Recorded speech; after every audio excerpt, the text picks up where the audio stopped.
Hi everyone, আশা করি তোমরা সবাই খুব ভালো আছো এবং তোমাদের প্রিপারেশনও খুব ভালোভাবে চলছে। দুটো জিনিস নিজের জীবন থেকে যতটা পারবে দূরে রাখার চেষ্টা করবে।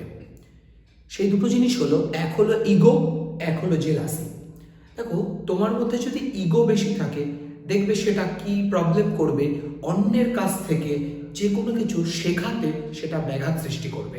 কারণ দেখো, আমাদের তো সবার থেকে কিছু না কিছু শেখার আছে। তোমার মধ্যে যদি ইগো বেশি কাজ করে, তুমি কিন্তু অন্যের থেকে সেই যে শেখাটা, সেটা তুমি কিন্তু শিখতে পারবে না। কারণ তোমার মধ্যে ইগো যদি বেশি হয়, তাহলে স্বাভাবিকভাবে অন্যের থেকে তুমি কিছু শিখতেই চাইবে না, ফলে সেটা কিন্তু একটা ব্যাঘাত সৃষ্টি করবে। আর আরেকটা ব্যাপার যেটা জেলাসি।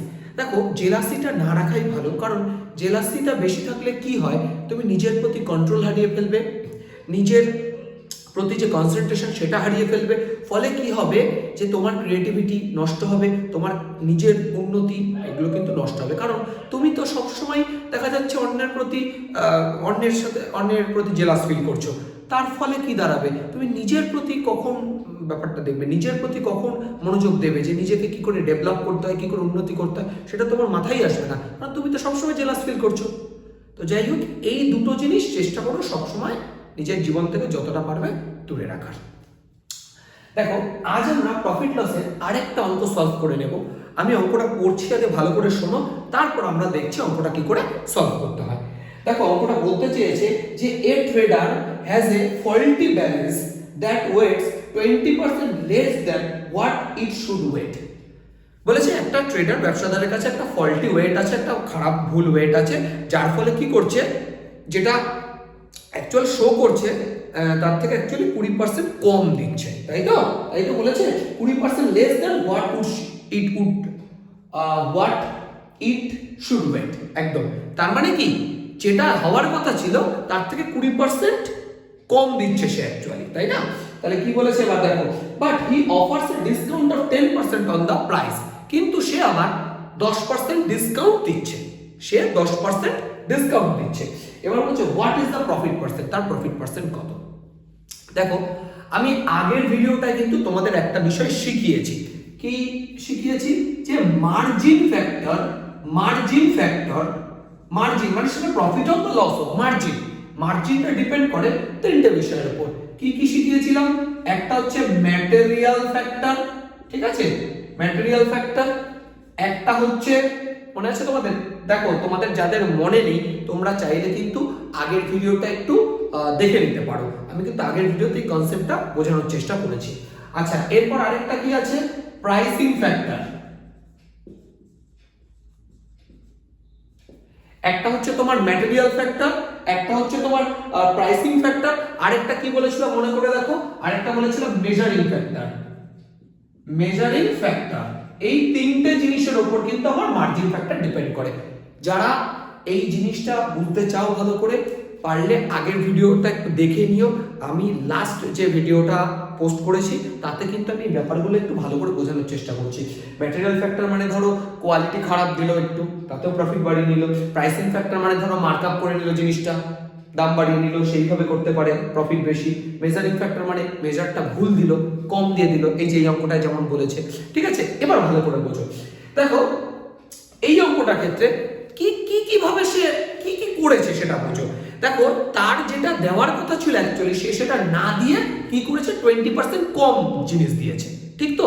অ্যাকচুয়ালি যেটা দেখাচ্ছে সেটা দেয়নি, কিন্তু কতটা দিয়েছে দেখো, বলেছে 20% কম জিনিস দিয়েছে তার থেকে।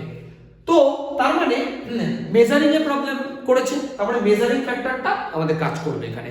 আর কি করেছে দেখো, 10% ডিসকাউন্টও দিয়েছে, তার মানে কি প্রাইসিং এর একটা ব্যাপার রইল, তাহলে প্রাইসিং ফ্যাক্টরটাও কাজ করেছে।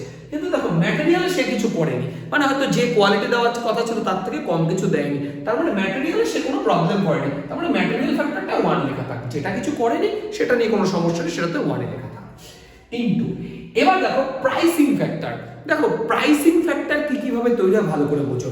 দেখো, প্রাইসিং ফ্যাক্টরে কি হতে পারে, প্রথমে দেখা গেল লোকটা জিনিসটা মার্ক আপ করলো, ঠিক আছে?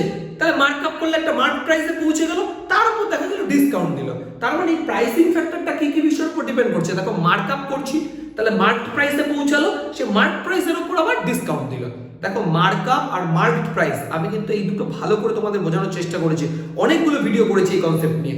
দেখো মার্কআপ মানে হচ্ছে যেটা বাড়ানো হলো, বর্ধিত মূল্য, আর মার্কেট প্রাইস মানে হচ্ছে যেটা গিয়ে লাস্টে বাড়ানোর পর দাঁড়ালো, মানে এমআরপি। ধরো একটা লোক একটা জিনিস 100 টাকা কিনে এনে 100 টাকা স্টিকারটা তুলে দিয়ে দেখা গেল 150 টাকা একটা স্টিকার লাগিয়ে দিল, তার মানে কি সে বাড়িয়ে লিখলো না, ওইটাই মার্কআপ। আর 150 টাকা যেটা লিখলো সেটা হচ্ছে মার্কেট প্রাইস, MARKET, লিখিত মূল্য, printed price, maximum retail price, MRP, সবই একই কথা। ঠিক আছে, তো দেখো তাহলে প্রাইসিং ফ্যাক্টরটা কিভাবে কাজ করে বুঝতে পারছো তো, কি কি বিষয়ের উপর নির্ভর করে প্রাইসিং ফ্যাক্টরটা।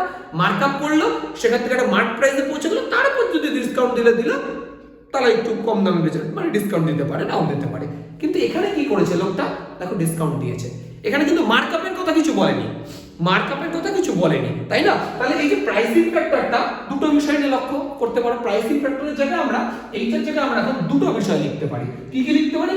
একটা লিখতে পারি আমরা মার্কআপ ইনটু ডিসকাউন্ট, তাই তো, ডিসকাউন্ট ফ্যাক্টর ইনটু মেজারিং ফ্যাক্টরটাও লিখে রাখি, পরের লাইনে আমরা অঙ্কটা করছি। মেজারিং ফ্যাক্টর FAC শর্টে লিখে দিলাম, হ্যাঁ ফ্যাক্টর FAC, বুঝে নাও ফ্যাক্টর। আচ্ছা এটা তো 1 বাদ দাও। দেখো মার্কআপ কি করেছে লোকটা? মার্কআপ তো করেনি, জিনিসের দাম তো বাড়ায়নি, মার্কআপ করেনি, তাহলে এটাও 1 হয়ে গেল। তাহলে 1 ইনটু 1 বাদ দাও। এবার দেখো ডিসকাউন্ট ফ্যাক্টর, ডিসকাউন্ট কিন্তু সে দিয়েছে। দেখো ডিসকাউন্ট কত পার্সেন্ট দিয়েছে? 10% বলেছে না? ইয়েস, 10% ডিসকাউন্ট দিয়েছে। তাহলে 10% যদি ডিসকাউন্ট দেয় তাহলে ডিসকাউন্ট ফ্যাক্টরটা অ্যাকচুয়ালি কত হলো? 0.9, তাই না? 0.9 ডিসকাউন্ট ফ্যাক্টর। কিভাবে ডিসকাউন্ট ফ্যাক্টর? মানে যতটা ডিসকাউন্ট করে ফেলেছে তারপর কতটা কোন দামে বেচছিল আর কি, ডিসকাউন্ট করার পর কোন দামে বেচছিল সেটাই হচ্ছে আমরা ডিসকাউন্ট ফ্যাক্টর হিসেবে আমরা ধরবো। ঠিক আছে, ডিসকাউন্ট ফ্যাক্টর মানে কতটা ডিসকাউন্ট দিল, তারপরে দেওয়ার পরে কি দামে বেচছিল। ধরো একটা জিনিস 1 টাকা দাম, সবই তো আমরা 1 টাকা হিসাবেই করি। এই কনসেপ্টটা কিন্তু আমি দিয়েছি যে একের কনসেপ্টটা মনে করে দেখো, প্রোডাক্ট কনস্ট্যান্সি। যারা আমার ভিডিওগুলো রেগুলার দেখো তারা দেখবে কোনো সমস্যা হবে না, একদম সবটা দেখবে একটার পর একটা। আমি চেষ্টা করেছি একদম পরপর শেখানো। দেখবে প্রোডাক্ট কনস্ট্যান্সি পার্সেন্টেজ চ্যাপ্টারে শিখিয়েছি, যারা ওই ভিডিওগুলো দেখো দেখো পার্সেন্টেজ চ্যাপ্টারে অনেকগুলো ভিডিও আছে, তোমরা চাইলে কিন্তু সেগুলো দেখে নিতে পারো। আচ্ছা, তো ডিসকাউন্ট ফ্যাক্টর মানে বুঝতে পারলে 10% ডিসকাউন্ট দেওয়ার পর কত দামে বেচছে জিনিসটা। তাহলে 1 টাকার জিনিস 10% মানে 0.1 বা 0.9। এইবার দেখো মেজারিং ফ্যাক্টর, সে মেজারিং এ প্রবলেম করেছে, ওখানে কিন্তু জালিয়াতি করেছে, ম্যানিপুলেট করেছে, তাই তো। তাহলে দেখো আমি আগের দিন কিন্তু একটা সূত্র শিখিয়েছিলাম যে এই যে যদি এইভাবে জালিয়াতি করে সেলার্স পার্সপেক্টিভ থেকে যদি করে, সেলারের দিক থেকে যদি সে জালিয়াতি করে, তাহলে কিভাবে ম্যানিপুলেট যদি করে থাকে তাহলে সেই ফ্যাক্টরটা কিভাবে বের করতে হবে। আগের দিন কিন্তু আমরা ফর্মুলা বলেছিলাম। কি ফর্মুলা বলেছিলাম? সেলার্স যে পার্সপেক্টিভ সেই দিক থেকে যদি ম্যানিপুলেট করে তাহলে তার ফ্যাক্টরটা কি হয়? উপরে থাকে হচ্ছে ডিসপ্লে কোয়ান্টিটি আর নিচে থাকে অ্যাকচুয়াল কোয়ান্টিটি, তাই তো। সেলারের যে মেজারিং ফ্যাক্টর, সেলারই তো আর ছবিটা করেছে, থোড়ি না যে কিনেছে সে করেছে, সেলারই তো করেছে। তাহলে সেলারের যে মেজারিং ফ্যাক্টর সেটা কি ফর্মুলা বলেছিলাম, আগের ভিডিওটা পারলে তোমরা একবার দেখে নিও। সেলার্স মেজারিং ফ্যাক্টর মানে কি হয়? সেলার্স আমি শর্টে লিখলাম মেজারিং ফ্যাক্টর ইকুয়াল টু উপরে থাকে ডিসপ্লে কোয়ান্টিটি, মানে কতটা ডিসপ্লে করছে, কতটা দেখাচ্ছে। দেখো যতটা দেখাচ্ছে ততটা দিলে তো কোনো ঝামেলাই হতো না, তার থেকে তো কম ওয়েট দিচ্ছে, ফল্টি ওয়েট ইউজ করছে, তাহলে নিচে হবে অ্যাকচুয়াল কোয়ান্টিটি। বুঝতে পারলে? উপরে হবে ডিসপ্লে কোয়ান্টিটি, কতটা দেখাচ্ছে। তার মানে ভেবে দেখো 100 দেখাচ্ছে ডিসপ্লে কোয়ান্টিটিতে, স্বাভাবিক 100 দেখাচ্ছে, কিন্তু সে তো 20% অ্যাকচুয়ালি কম দিচ্ছে, তাহলে অ্যাকচুয়াল কোয়ান্টিটি হচ্ছে 80। বুঝতে পারলে? উপরে হয় ডিসপ্লে কোয়ান্টিটি, নিচে অ্যাকচুয়াল কোয়ান্টিটি। এই দিয়ে আমি একটা আগের ক্লাসে অঙ্ক করিয়েছি, পারলে আমি বারবার বলছি দেখো একটু দেখে নিও। দেখো প্রতি অঙ্কে যদি আমি একই জিনিস বারবার বোঝানোর চেষ্টা করি তাহলে আমি অঙ্ক এগোতেই পারবো না, তাই না? তো তোমরা পারলে আগের ভিডিওটা দেখে তারপর এটা দেখো, অনেক সুবিধা হবে আশা করছি। তো এবার এটাকে আমরা ক্যালকুলেশন করে দেবো। তো এটা 5 20 দিয়ে কাটলে এটা 5, এটা 4, তাই তো। তাহলে 5 9 45, 4.5/4 এটা ক্যান্সেল হবে। 4 1 কে 4, 4 1 কে 4, 4 2 8, 4 5 20, তাহলে 1.125 এটাই আমাদের মার্জিন, এটা আমাদের মার্জিন ফ্যাক্টর, তাই তো। তাহলে এবার প্রফিট কত হলো একটু বের করে দেখি আমরা। তাহলে প্রফিট হয়েছে নিশ্চয়ই, দেখো একের বেশি আছে, এটা একের কম হলে লস হতো, একের বেশি তার মানে প্রফিট হয়েছে। তাহলে 1.125 মাইনাস 1, তাহলে 0.125 এটা আমাদের প্রফিট। এবার এটাকে যদি তুমি পার্সেন্টেজে নিতে চাও যে প্রফিট পার্সেন্ট কত হবে, এটার সাথে 100 গুণ করে দাও, 12.5%। তাহলে দেখা যাচ্ছে ওই দোকানদারটা 20% কম ওয়েট দিয়ে তারপর আবার যে যেহেতু 10% ডিসকাউন্ট দিয়েছে তার জন্য তার প্রফিটটা এসে দাঁড়াচ্ছে কত পার্সেন্ট? 12.5%। বোঝা গেল? আশা করি তোমরা বুঝতে পারলে। না বুঝতে পারলে ভিডিওটা আরো এক দুবার দেখে নিও। দেখো আমি বারবার একটা কথা বলি, এই জিনিসগুলো শিখতে প্রথমে একটু কষ্ট হবেই স্বাভাবিকভাবে, কারণ আমরা আমাদের কমফোর্ট জোন থেকে বেরোতেই চাই না। আমরা ছোটবেলা যা শিখেছি ওই করতে চাই, কিন্তু এত টাইম নেই। এবার তুমি বলবা যে আপনিও তো এত টাইম নিয়ে অঙ্কটা করালেন। দেখো আমি বোঝাচ্ছি বলে তোমার এত টাইম লাগছে, আমি যখন অঙ্কটা করবো বা তোমরা যখন শিখে যাবা তখন তোমরা এত কিছু ভাববা। দেখো আমি এখানে দেখতে পাচ্ছি ম্যাটেরিয়ালে কোনো প্রবলেম নেই, আমি ম্যাটেরিয়াল ফ্যাক্টর লিখবই না। আমি দেখতে পাচ্ছি প্রাইসিং ফ্যাক্টরে শুধু ডিসকাউন্ট দিয়েছে, তাহলে আমি মার্কআপ কথাটা লিখবই না, শুধু ডিসকাউন্ট লিখবো। যেগুলো কিছু করেনি প্রবলেম, মানে যেগুলোতে কোনো কারচুপি করছে না, সেগুলো তো ওয়ান, তাহলে আমি কেন লিখবো এই কথাগুলো বেকার? তাহলে আমি শুধু ডিসকাউন্ট ফ্যাক্টরটা লিখবো আর মেজারিং ফ্যাক্টর। এবার ডিসকাউন্ট ফ্যাক্টর 10% দিয়েছে মানে 0.9, আর এদিকে মেজারিং ফ্যাক্টর 20% কম দিচ্ছে, তাহলে ডিসপ্লে উপরে ডিসপ্লে ওয়েট হয় 100 ডিসপ্লে। দেখো সবসময় 100 হিসাবই করবা ডিসপ্লে ওয়েট, যেটা ডিসপ্লে ওয়েট 100 দেখাচ্ছে কিন্তু তার বদলে 20% কম দিচ্ছে। এবার জানো তো তোমরা পার্সেন্টেজ মানে 100 হিসাব করতে হয়, তো ডিসপ্লেতে যদি 100 হয় 20 কম দিচ্ছে 20%, তাই নিচে 80। এবার ক্যান্সেল আউট করে দেখলাম এটা হচ্ছে উত্তর। ঠিক আছে? এইভাবে তোমরা, আমি তোমাদের কথা দিচ্ছি, তোমরা ভিডিওগুলো রেগুলার দেখতে থাকো, তোমরা আশা করি শিখতে পারবে, আশা করি। হ্যাঁ হয়তো পুরোটা শেখানো আমার পক্ষে পসিবল না, কিন্তু তুমি ভিডিওটা যদি দেখতে থাকো তোমরা দেখবে আস্তে আস্তে আস্তে আস্তে হ্যাঁ নিজের লেভেলটা একটু হলেও বাড়বে। আমি তো এটা বলতে পারিনি যে তুমি সব শিখে যাবে, এটা আমার পক্ষে পসিবলই না।